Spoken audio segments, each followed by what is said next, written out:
I've talked the talk, but it may finally be time to walk the walk. What's up, guys? Lil Punter here, and here we're going to do a breakdown / discussion to explain why I think, honestly, pound for pound, band for band, bar for bar, Yuta Okkotsu, the second strongest sorcerer of the modern day, has verbatim, absolutely, indubitably, and undeniably the best overall domain in the series. Notes the use of overall. Though admittedly, a little bit more tweaking, a little bit more awakening, a black flash or two, and who knows what kind of bands Mr. Okkotsu could unlock, if he's even still alive. But with that being the case, let's not waste any more time, and let's hop right into it. Editing me, are you ready? 3, 2, 1, go. What's up, guys? That guy with a pencil here. Fun fact, I do happen to have it on me and keep it on me at all times. And another fun fact, Yuta Okkotsu is a character who I've been heavily critical of in the past. Not really. I just think Maki beats him. But admittedly, I'm not lying. I'm not going to lie to you and say I've been shifted over, but I'll think about it more, because y'all do make compelling arguments. But with that being the case, naturally, since I've said things like that before, since I've been critical of Yuta before, since I don't see him in the same upper echelon as some other characters, I've had Kenny above him, I've had Kashimo above him, I still think there are chances for both of those characters to beat Yuta. Obviously, I've garnered something of a name as a anti-Yuta yucker, an Okkotsu avoider, if you will, a Yuta hater. I've been called that. But let me set the record straight. I love Mr. Okkotsu. I think he's fantastic, and he contributes to probably my favorite fight in the series. At least, like, straight raw fight. I do like other battles more than the Sendai free-for-all, but, like, in terms of sheer fight, like, choreography, yeah, that's up there. But that's another video for another time. Let's talk about why I think Yuta Okkotsu's domain overall is just the best one in the series. Even more than this smug, smiling man right here. Even more than this, this man right here, even more than... Let me make a joke real quick. He don't even got a domain, buddy. They got a sure hit effect. One that's but still, Yuta Okkotsu may just have the best domain in the series. Authentic mutual love. Now, here are the certain things about domains that I think make them good, and I think make them whack. But somewhere in between, you get something like this. The thing about domain expansions is that typically they are best used as one-on-one tools. Like, you don't really drag other people into domain clashes with you. Unless your name's Satoru Gojo, but even then, he has a very specific condition for his. The reason Satoru Gojo's domain is even remotely viable as something to have multiple people in is not for the reason that you can actually fight alongside Satoru Gojo, even in a small ball domain. No, it's the fact that as long as he's holding you and you're touching him, you're okay. But I mean, usually, when you're in a domain or a domain clash, you would like to be able to fight your opponent. So, jumping typically isn't actually an option in domains. The only characters who will typically be able to assist with the old factor of Jujutsu Kaisen in a traditional way, even when a domain is active, unless it's Ramasukena's domain, is this woman right here and her equal, Mr. Toji. Because they don't have curse energy at all, and thus they can't be recognized. They can be recognized by a certain type of domain, but we'll talk about that in a second as another factor to why I have to say Yuta's the best overall, not necessarily the best pound for pound against like other sorcerers. We're gonna talk about it. But with that being the case, Maki and Toji are the only two you can really get to jump in with inside any type of domain that's not Big Jaku's and arguably not Kenny's. That's why I think I said arguably Big Jaku and arguably not Kenny's. Big Kuna's and arguably not Kenny's. Because of their no cursed energy, allowing them for universal jump factor. As long as you're in a domain, hypothetically, Maki could have showed up at any time and just... Though, technically she couldn't have because Sukuna's Malevolent Shrine was still active, thusly she would be considered an object, thusly she would be slashed apart. So, technically, she couldn't jump in there. But still, that option only exists with Maki and Toji. But you can broaden the spectrum drastically with Yuta Okkotsu's domain since he's able to select the sure hit. Rika Orimoto is in fact a cursed spirit. The queen of curses. The Shikigami ruler is in fact not really Shikigami, but not really a curse. Somewhere in between. But she would have been affected by Jacob's Ladder if Yuta couldn't single out the sure hit and amplify its potency and focus it down. Yuji Itadori would be affected by Jacob's Ladder. We even see this later on. But Yuji Itadori is unaffected because Yuta Okkotsu is able to focus his domain down onto one opponent, one person. And we see this heavily being useful in 250 is what I would say if I was a liar, because we see it heavily effective in 251 when the Jacob's Ladder sure hit actually pops off and actually fires off. Note specifically when it hits, Yuji and Rika are both holding on to Sukuna. But look at Rika, entirely untorched by Jacob's Ladder, but Sukuna's nice and crispy. Going to show that even large-scale attacks like Jacob's Ladder, as long as Yuta Okkotsu's the one guiding them inside his domain, despite it being a holy light that hit both of them, Rika took no damage. So Yuta's sure hit control is so specific that anyone can jump with him. Hypothetically, just having Yuji in this domain was a waste. Could have brought Maki in, could have brought Kusakabe in, could have brought Miguel in, could have brought Lu in, could have brought in Choso in, could have brought in everybody. In fact, that's literally their plan. They wanted more people to go into the domain, but they ended up choosing not to. Maki for the sneak attack will come after this, and obviously other characters because they simply couldn't make it in time. But that's the thing. Yuta having the ability to turn up Jujutsu Kaisen to the maximum inside his domain, which still has an active sure hit, is legendary. Stupid. Literally the only other character who we've seen selectively apply their sure hit is Dagon. And that's it. And even then, that was like energy allocation. He said he's going to allot most of it to Nanami, or most of it to Nabito, and then a chunk of it to Nanami, and then leave basically none for Maki. But technically, she was even still being targeted. Yuta, so far, is the only one in the series who can directly choose, okay, I lock it on you.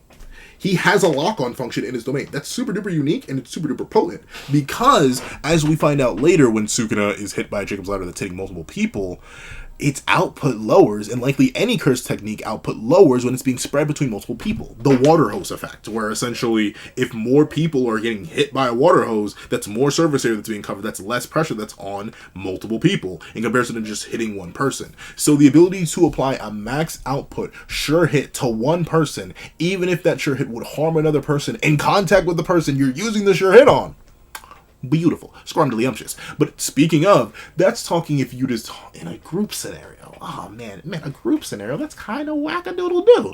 Maybe he's just fighting one-on-one. You're not having Yuta jump everybody, but oh wait, Yuta already jumps everybody. And realize that if Rika wasn't Rika, or that's not so stupid, if Rika wasn't fighting Sukuna, a character actually capable of genuinely boxing with her, no one's actively holding Hollow Worker Basket or Symbol Domain.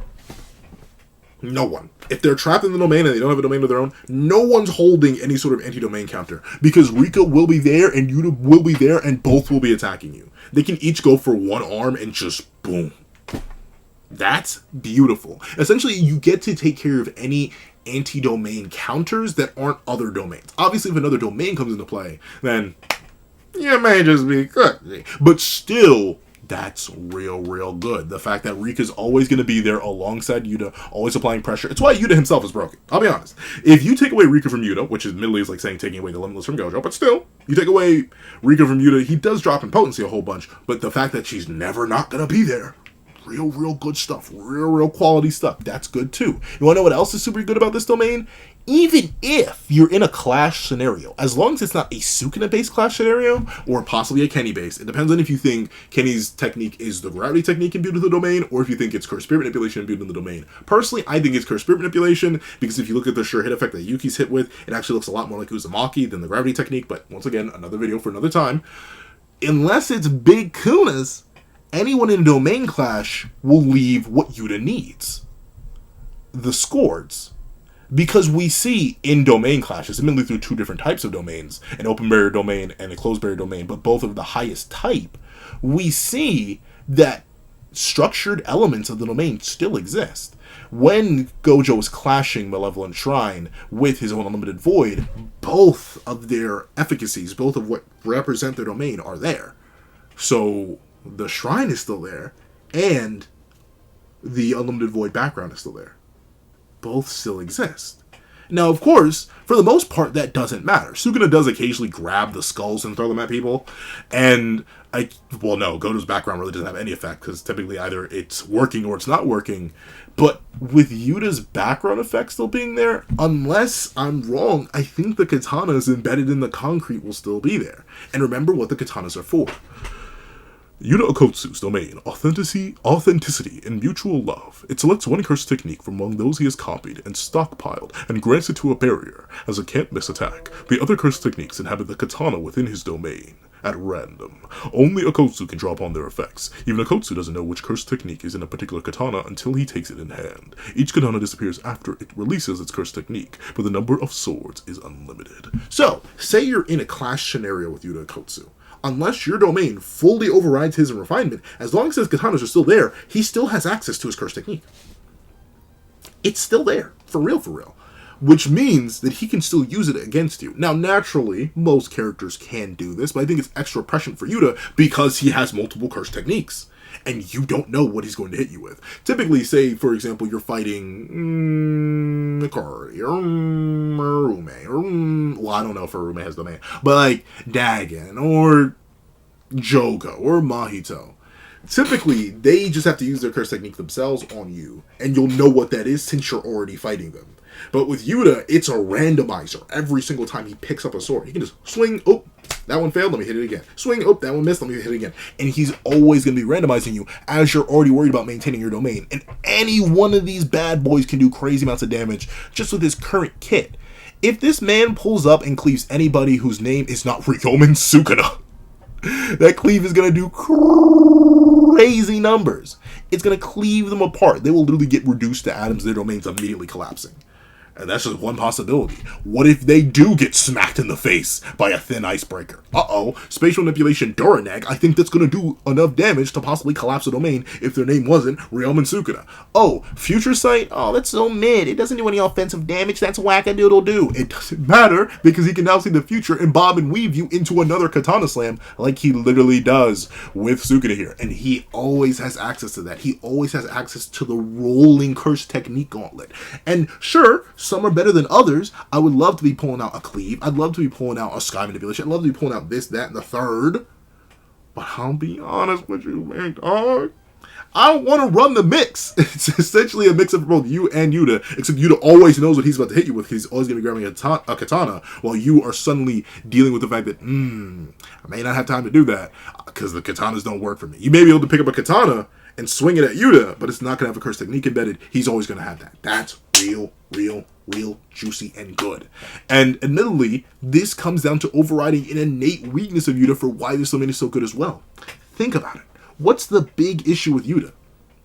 The man has access to his curse technique for 5 minutes. That's trash. That's garbage, G. Why would I want to do that? That's so booty butt meat. If you ask me, why would you have access to your curse technique for only 5 minutes if you fully manifest Rika? That's booty meat.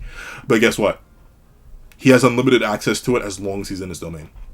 The domain has no time limit. I was waiting for it. I was really waiting for Gege to bang, like drop a hard, not, I was about to say soft, hard soft, no, just a hard nerf on the domain and be like, the domain only lasts for 5 minutes and 1 second. But no, there's no time limit on the domain, and Yuta has boundless amounts of curse energy, or near boundless. It's described as boundless, but he runs out pretty quick from time to time. But still, near boundless amounts of curse energy. Unless you destroy Yuta, you really ain't taking this man's domain down unless you shatter it from the outside, or your refinement's better, or you have more cursed energy. And fat chance of that, because who has more cursed energy than Yuta? Oh yeah, Ryomen Sukuna, the strongest sorcerer of all time. No one else in the verse is even implied to have comparable amounts to him and Rika, other than Sukuna. And Rika is literally infinite, so that's cheating. And Akari has infinite for 4 minutes 11 seconds, which doesn't even really count. That's it. I'm sorry, you're not really beating this domain 1-to-1 if you're clashing, because he's gonna be hitting you with the roulette. He's gonna be jumping you with Rika regardless. He's gonna be going absolutely crazy, stupid, boogle bonkers on you, while your sure hit is canceled out by his sure hit. And the moment you break, you break. And note, Yuta's durability, or not necessarily durability, his endurance is crazy. Remember, the shattering of his domain that takes place that allows Maki to come in and give Sukuna backshots, that isn't, I repeat, that isn't what broke Yuta's domain. The man literally got bisected, and it's revealed he broke it himself. That means bisecting Yuta isn't enough to shatter his domain. Yo, Sugata's domain was shattering when he got hit in the chest too hard. Yuta was literally cut in half, and he still could have maintained it. What? Once again, overall, taking in every single aspect, from the broken sure hit, that could be a pseudo-malevolent shrine, that could be a Jacob's ladder sure hit, that could be a sky manipulation sure hit, whatever that would be, what should be a cursed speech sure hit. He could just keep yelling stop, stop, stop, stop, stop, and considering it's a sure hit, it's going to bypass any cursed energy defenses. It's going to be lodged directly into you, meaning you're going to be forced to obey whatever Yuta tells you to do, whether that's taking back shots or what. Okay, let's not do that, but still, Yuta has the option, and whenever you're fighting him, unless you actively shatter his domain, he's always going to have access to both Rika and a rolling roulette of curse techniques of various varieties and backgrounds, plus getting a 20% stat buff, or just getting a stat buff. I'm sorry, it's correct. It's, in my opinion, it's better than Limited Void because it has so much more options and so much more flexibility. In my opinion, it's better than Horizon of the Captivating Skanda because it's just better. I don't think I have to explain that one. It's better than Coven of the Iron Mountain. It's better than Self-Embodiment of Perfection. It's better than literally every other curse technique that has a domain shown. It really isn't that many, but still, out of all the competition, if you had to ask me which one I want Yuta's with his current full kit. It's too crazy, it's too cracked, it's too many numbers, it's too good, it's too simple and clean. But ultimately, that's what I think. Please let me know what you guys think in the comment section down below. Do you guys agree? Do you think overall... Oh, actually, let me quickly explain why I think other domains may be better. Unlimited Void has a really, really lethal sure hit. It just is. Most of the time, if it hits, you're done. Meanwhile, you could arguably tank a Jacob's Ladder, you could take a Cleave, you could tank some stuff. Especially certain immortal characters. You don't really tank Unlimited Void. So there's one thing. The sure hit of Unlimited Void technically is better, because you don't know if Yuta has access to that sure hit, despite knowing the Limitless and likely having consumed a piece of Satoru Gojo.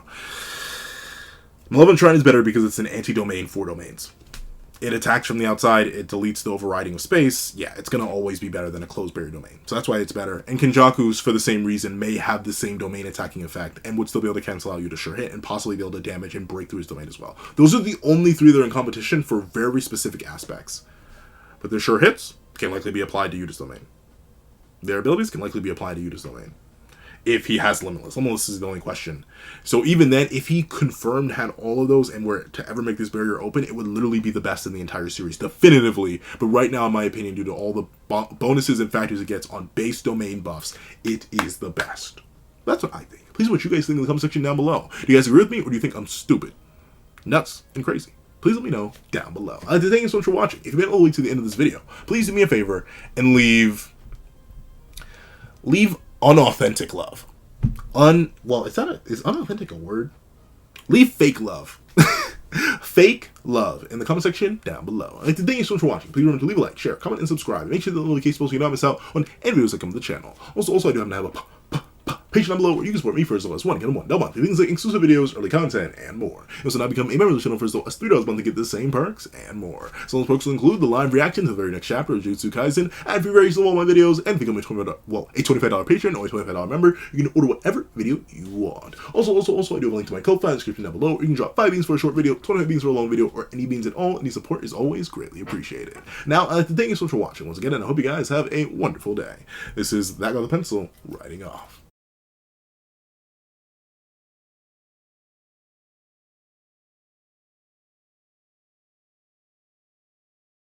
I'd like to give a thank you to our $3 members: Zera, Greyhound, Eternal Flame, NMA, Real Rare, Redwolf 4765, Paris Arnold, Astro, and Brandon Payne.